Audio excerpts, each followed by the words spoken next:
स्वागत है दोस्तों मूवीज टाइम चैनल के एक और नए वीडियो में।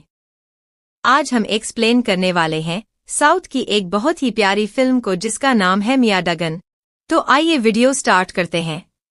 फिल्म की शुरुआत होती है तंजावुर नाम के एक शहर से, जहां पर हम अरुण नाम के एक लड़के को देखते हैं।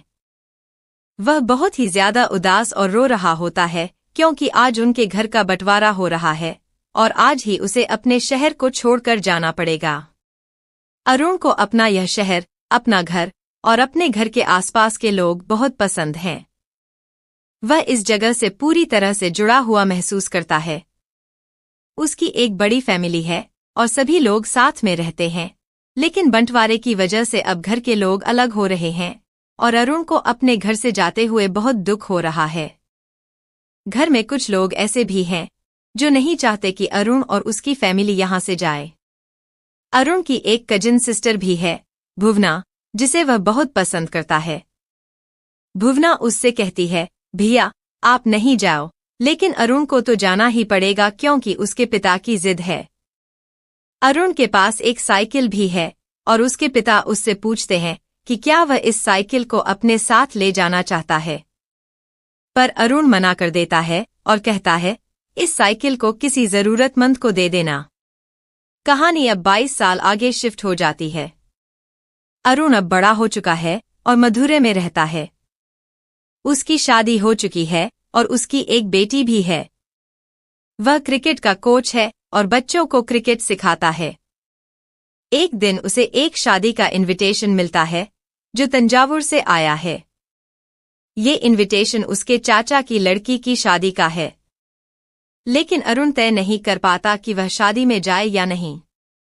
अरुण की बीवी उसे समझाती है, तुम्हें वहां जाना चाहिए, 22 सालों से तुमने गांव नहीं देखा। उसकी बात मानकर अरुण तंजावुर जाने का फैसला करता है। जाते जाते अरुण के पिता उसे अपनी घड़ी देते हैं।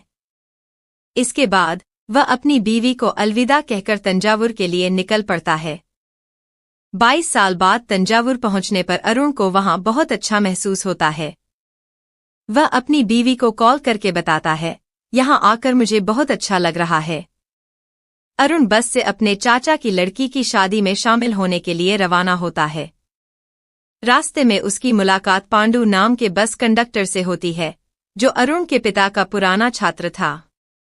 इस बात से अरुण को बहुत खुशी होती है।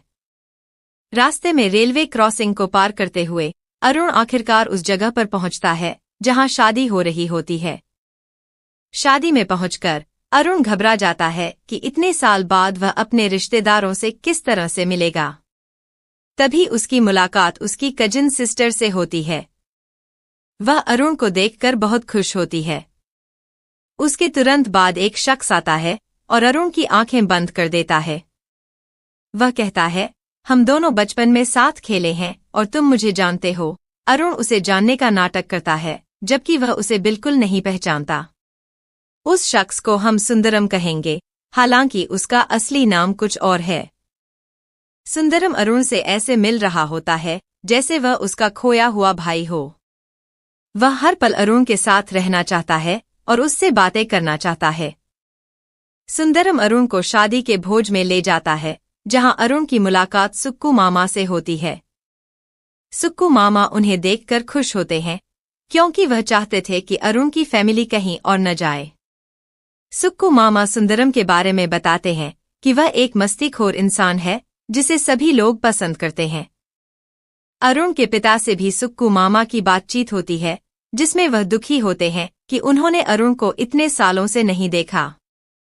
अरुण को सुंदरम के बारे में जानने की कोशिश करने का मौका नहीं मिल पाता क्योंकि सुंदरम हमेशा उसके आसपास होता है। शादी के दौरान अरुण की मुलाकात भुवना से होती है, जो उससे मिलकर बहुत खुश होती है। अरुण भुवना के लिए गहने लेकर आता है, जिसे देखकर भुवना भावुक हो जाती है। भोजन के बाद जब अरुण बताता है कि वह आज रात की बस से वापस जाने वाला है, तो सुक्कू मामा को बहुत बुरा लगता है। सुक्कू मामा उसे समझाते हैं कि वह कुछ दिन और रुके। सुंदरम भी चाहता है कि अरुण न जाए और उसे तंजावुर के बारे में और बताए, इसलिए क्योंकि रात को 9 से 10 बजे के बीच उसकी बस है और फिर वह वापस जाने वाला है, तो इतनी सी मुलाकात के लिए वो आखिर उसे जानने की कोशिश भला क्यों करे। लेकिन सुंदरम तो अरुल के साथ ऐसे बर्ताव कर रहा था जैसे खोया हुआ उसका भाई मिल गया हो। वह पल भर भी अरुल का साथ नहीं छोड़ रहा था। वह हर पल सिर्फ और सिर्फ अरुल के साथ रहना चाहता है, इसलिए वह हमेशा उसके साथ रहकर उससे बात करने की कोशिश कर रहा था। लेकिन यहाँ पर अरुल जैसे तैसे अपने सुक्कू मामा से मिलने के लिए पहुँच जाता है और अरुल को देखकर सुक्कू मामा को बहुत खुशी हुई। सुक्कू मामा उन लोगों में से थे जो चाहते थे कि अरुल की फैमिली कहीं भी ना जाए, वो यहीं पर रहे। वो बहुत ही अच्छे इंसान हैं और अरुल और उसके पिता को भी बहुत चाहते हैं। वह हमेशा उन्हें याद करते रहते हैं। और जब अरुल सुक्कू मामा से सुंदरम के बारे में पूछने ही वाला था कि तभी वो यहाँ पर आ जाता है। मालूम चलता है कि सुंदरम को यहाँ के सभी लोग जानते हैं और वो बहुत ही मस्तीखोर है और सभी लोग उसे बहुत चाहते भी हैं, क्योंकि वो किसी भी बात बुरा नहीं मानता है। जिसके बाद सुक्कू मामा यहाँ अरुल के पिता से बात करते हैं। वो उनसे कहते हैं कि अगर आप भी यहाँ पर आ जाते तो बहुत अच्छा होता। सुक्कू मामा यहाँ पर सैड हो जाते हैं और कहते हैं कि मुझे तो याद भी नहीं है कि लास्ट बार वह कब मिले थे और अब उसे मालूम भी नहीं है कि अब वह अगली बार कब मिलेंगे। इसी बीच अरुण ने कई बार कोशिश की कि वो सुंदरम के बारे में पता कर सके कि आखिर यह इंसान कौन है, लेकिन हर बार वो उसके आसपास ही रहता है, इसलिए वो नहीं जान पाता। जिसके बाद वह अपनी चचेरी बहन भुवना से मिलता है जिसकी शादी हो रही है। और भुवना जब यहाँ अरुल भैया को देखती है तो उसे बहुत ही ज्यादा खुशी होती है और उसके आंखों से आंसू निकल आते हैं। अरुल ने उसके लिए काफी सारे गहने लेकर आया था और भुवना चाहती है कि यह सारे गहने अरुल भैया अभी उसे पहनाए। जब यह सारे गहने अरुल यहाँ पर भुवना को पहना रहा था तो यहाँ भुवना रोने लगती है और यह सीन भी वाकई देखने लायक था। जिसके बाद सुंदरम अरुल भैया को खाना खाने के लिए ले जा लेता है। यहीं पर सुक्कू मामा भी बैठे हुए थे और जब सुक्कू मामा को मालूम चला कि अरुल आज रात की बस से वापस जाने वाला है तो उन्हें बड़ा बुरा लगा कि एक तो इतने सालों बाद आया है और आज रात ही जाने लगा है। लेकिन अरुल बताता है कि उसे अपने शहर में कुछ जरूरी काम है। तो अब यहाँ से अरुल जो है वो जाने लगता है। जाते हुए वो अपनी बीवी से सुंदरम के बारे में बता रहा होता है कि मुझे यहाँ पर एक बंदा मिला है और वो मेरे साथ ही था। उसका नाम भी उसे नहीं मालूम है और ना ही वो उसे जानता है और अब तो कोई फर्क पड़ता भी नहीं है क्योंकि वो तो वापस आ रहा है। और जब सुंदरम को मालूम चला कि अरुल भैया भाभी से बात कर रहे हैं तो यहाँ पर सुंदरम अरुल भैया से फोन ले लेता है और भाभी से बात करने लगता है। वो उनसे इतने प्यारे तरीके से बात कर रहा था जैसे मानो वो भाभी को बहुत पहले से जानता हो और भाभी उसे बिल्कुल भी नहीं जानती है। तो अरुल भैया जब यहाँ से जा रहे थे तो सुक्कू मामा को बहुत बुरा लगा, क्योंकि एक तो वो इतने सालों के बाद आया था और इतने कम समय में ही वो यहाँ से जाने लगा था। यह देखकर तो सुंदरम के आंखों में भी आंसू आ गए थे। बीच रास्ते में वो अरुल भैया से कहता है कि यहाँ की चाय बहुत फेमस है, हमें यहाँ की चाय पीना चाहिए। लेकिन अरुल भैया कहते है कि वो लोग बस पकड़ने में हो जाएंगे, इसलिए हमें चाय नहीं पीनी चाहिए। लेकिन सुंदरम की जिद के कारण अरुल भैया को यहाँ की चाय पीनी पड़ती है, क्योंकि वहाँ पर गुड़ वाली चाय थी। चाय पीकर जैसे ही वो लोग बस स्टैंड पर पहुँचते हैं तो मालूम चलता है कि बस थोड़ी देर पहले ही निकल चुकी है। यह देखकर तो यहाँ पर अरुल को बहुत गुस्सा आया था, क्योंकि सुंदरम की चाय की वजह से ही उनकी बस चूक गई है और अब अगली बस सुबह थी। लेकिन अरुल वापस तो नहीं जाने वाला था। सुंदरम उनसे कहता है कि आप मेरे घर चलिए, लेकिन यहाँ पर अरुण कहता है कि वो यहीं पर किसी आसपास के लॉज में रह जाएगा। सुंदरम उसे लॉज दिखाता है, लेकिन उन लॉज में बहुत ही ज्यादा गंदगी थी, जिस वजह से अरुल को वो लॉज बिल्कुल भी पसंद नहीं आता है और अब ना चाहते हुए भी अरुल को सुंदरम के साथ उसके घर जाना ही पड़ता है। तो जब वो लोग घर जा रहे थे तो यहाँ सुंदरम बहुत ही ज्यादा खुश था, क्योंकि यहाँ पर अरुल भैया उसके साथ थे और वो उनके घर जा रहे हैं। वो अपनी बीवी के पास भी कॉल करके बता देता है कि वो अपने घर पर अरुल भैया को साथ लेकर आ रहा है। थोड़ी देर के बाद ही वो लोग सुंदरम के घर पर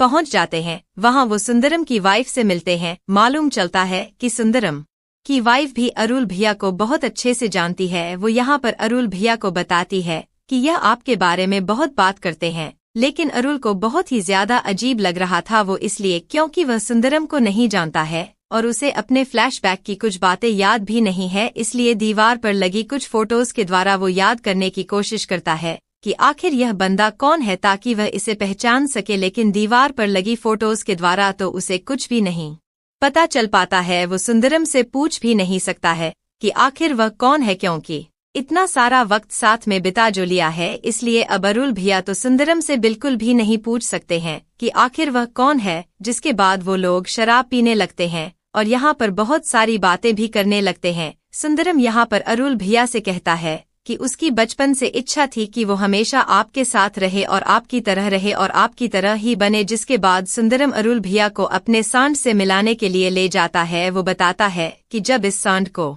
उसने अपने घर लेकर आया था तब यह बहुत ही ज्यादा दुबला पतला था, इसको खाने तक की हिम्मत नहीं थी, लेकिन जब यहाँ पर सुक्कू मामा ने उसे ट्रेनिंग दी तो यह बहुत ही तेज हो गया और फिर हमने इसे जल्लीकट्टू में लेकर गए। वहाँ इसने सबके छुड़ा दिए और एक से बढ़कर एक प्रतियोगिताएं जीती। हमने इसका नाम ध्वनि रखा है और हम सभी लोग इससे बहुत प्यार करते हैं। यह हमारे लड़के जैसा है। साथ ही यहाँ पर सुंदरम बताता है कि उसकी पत्नी जो है वह प्रेग्नेंट भी है और आपको जानकर हैरानी होगी कि मेरा जो बच्चा होगा उसका नाम भी आपके नाम पर ही रखा है, चाहे वह लड़का हो या फिर लड़की। पर यह सारी बातें सुनकर अरुल भैया को बहुत अजीब लग रहा था, क्योंकि उन्हें बहुत ही ज्यादा बुरा लग रहा था, क्योंकि वो सुंदरम को नहीं जानते। जिसके बाद सुंदरम बताता है कि जब आप स्कूल में थे तब आपके पास एक साइकिल रहा करती थी। जब आप मद्रास चले गए थे तो आपने साइकिल को यहीं पर छोड़ गए थे और कहा था कि किसी जरूरतमंद को यह साइकिल दे देना। और जब मुझे मालूम चला कि यह साइकिल हमारे पास आ रही है तो मैं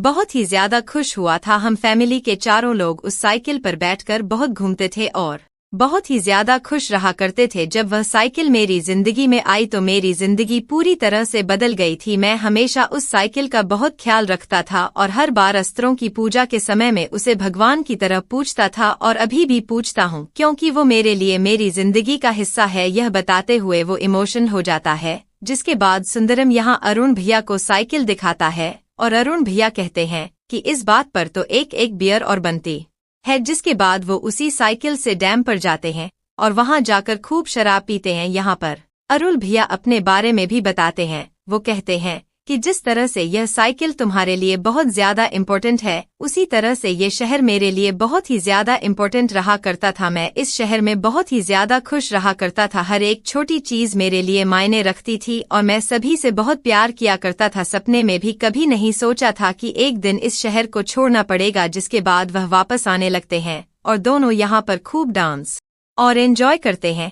ऐसा एंजॉय शायद अरुल भैया ने 22 साल पहले किया होगा। जिसके बाद वो लोग वापस आ जाते हैं और यहाँ सुंदरम अरुल भैया से कहता है कि जब से आप आए हैं तब से आपने एक बार भी मेरा नाम नहीं पुकारा है। कल जब आप घर जाएंगे तो हम तीनों को आपको आशीर्वाद देना होगा नाम के साथ। लेकिन सुंदरम की यह बातें सुनने के बाद तो अरुल भैया परेशान हो जाते हैं कि आखिर वो इसका नाम कैसे लेगा, क्योंकि वो तो इसे जानता भी नहीं है। वह इसका नाम पता करने के लिए घर में छानबीन करता है, लेकिन उसे कहीं भी सुंदरम का नाम नहीं मिलता है और न ही उसे अपनी यादों के द्वारा सुंदरम की कोई बात याद आ रही थी। यह देखते हुए अरुल भैया को बहुत ज्यादा रोना आ रहा था, क्योंकि यह इंसान उसे भगवान की तरह मानता है और अरुण भैया को उसका नाम तक नहीं मालूम है। यह चीज वो नहीं देख पा रहे थे, इसलिए रात को ही वो यहाँ से चुपचाप निकल जाते हैं और रास्ते भर रोते रोते वो बस स्टैंड तक पहुँच जाते हैं। जैसे ही वो बस स्टैंड पर पहुंचे तो वहीं एक मंदिर भी था और वहीं एक फूल वाली दुकान भी थी। वह वहां कुछ पैसे देते हैं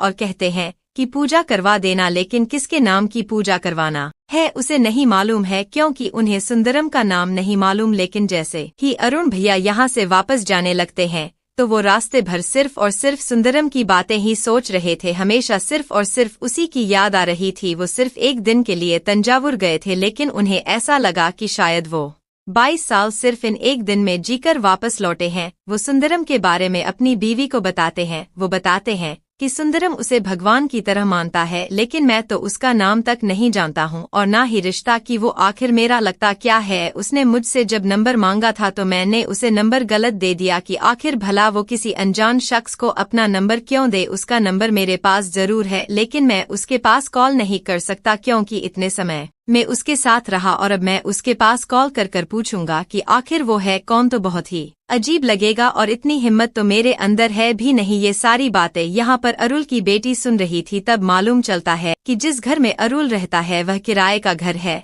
और अब वो इसे खरीदना चाहता है, लेकिन अभी भी 25 लाख रुपए कम पड़ रहे हैं। इसलिए यहाँ पर अरुल अपने एक बॉस के पास कॉल करता है और उनसे लाख मांगता है और बॉस भी मान जाते हैं और वो उन्हें जल्द से जल्द लाख दे देंगे। तभी यहाँ पर अरुल की बेटी अरुल के पास आती है और उनका मोबाइल लेती है और उनके मोबाइल फोन से वह सुंदरम के मोबाइल नंबर पर कॉल लगा देती है।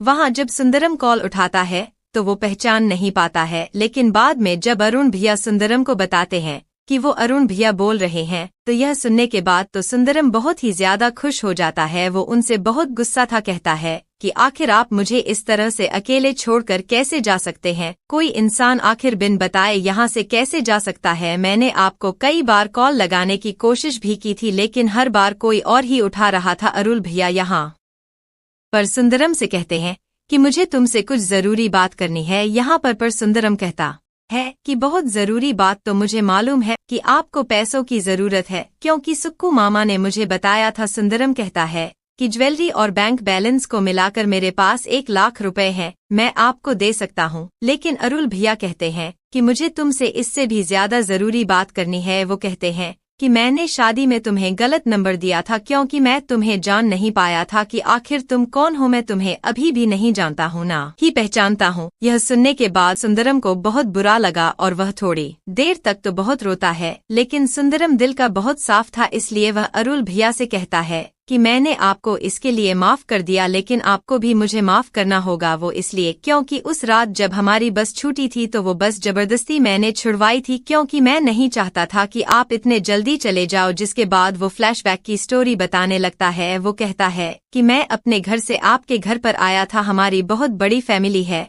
और मैं आपके साथ रहा करता था। हम बहुत सारे लोग आपके साथ रहते थे, सारे बच्चे आपके साथ खेलना पसंद करते थे और आप सभी को बहुत अच्छे से खिलाते भी थे। जब हम लोग मार्केट जाया करते थे सब्जी लेने के लिए तो आप सभी को सब्जियों के नाम दे दिया करते थे, ताकि हम लोग सब्जियों के नाम ना भूले। जैसे भवनाथ और सुंदरम के बड़े भाई का नाम गोभी था, लेकिन आलू किसका नाम था यह बात अरुण भैया को नहीं मालूम थी। थोड़ी देर के बाद ही उन्हें याद आ जाता है कि किसका नाम था, लेकिन वो सुंदरम से कहते हैं कि यह चीज तो मैं तुम्हें मिलकर बताऊंगा। लेकिन उनके बीच में अब सब कुछ ठीक हो गया था। सुंदरम ने तो उन्हें पहले से ही माफ कर रखा था, इसलिए कुछ दिनों के बाद तंजावुर जाते हैं तो वो सबसे पहले सुंदरम के घर पर पहुंचते हैं। वो सबसे पहले यहाँ मंदिर पर आरती करवाते हैं और तुरंत ही सुंदरम के घर पर पहुंच जाते हैं। बहुत देर तक तो वो दरवाजा नहीं खोल रहा था, लेकिन आखिर में जब यहाँ पर अरुण भैया ने सुंदरम का नाम पुकारा तो यहाँ पर सुंदरम ने तुरंत ही दरवाजा खोल दिया और मालूम चलता है कि सुंदरम का नाम दरअसल में मियाडगन था। और इसी के साथ यह प्यारी सी पिक्चर यहीं पर समाप्त हो जाती है।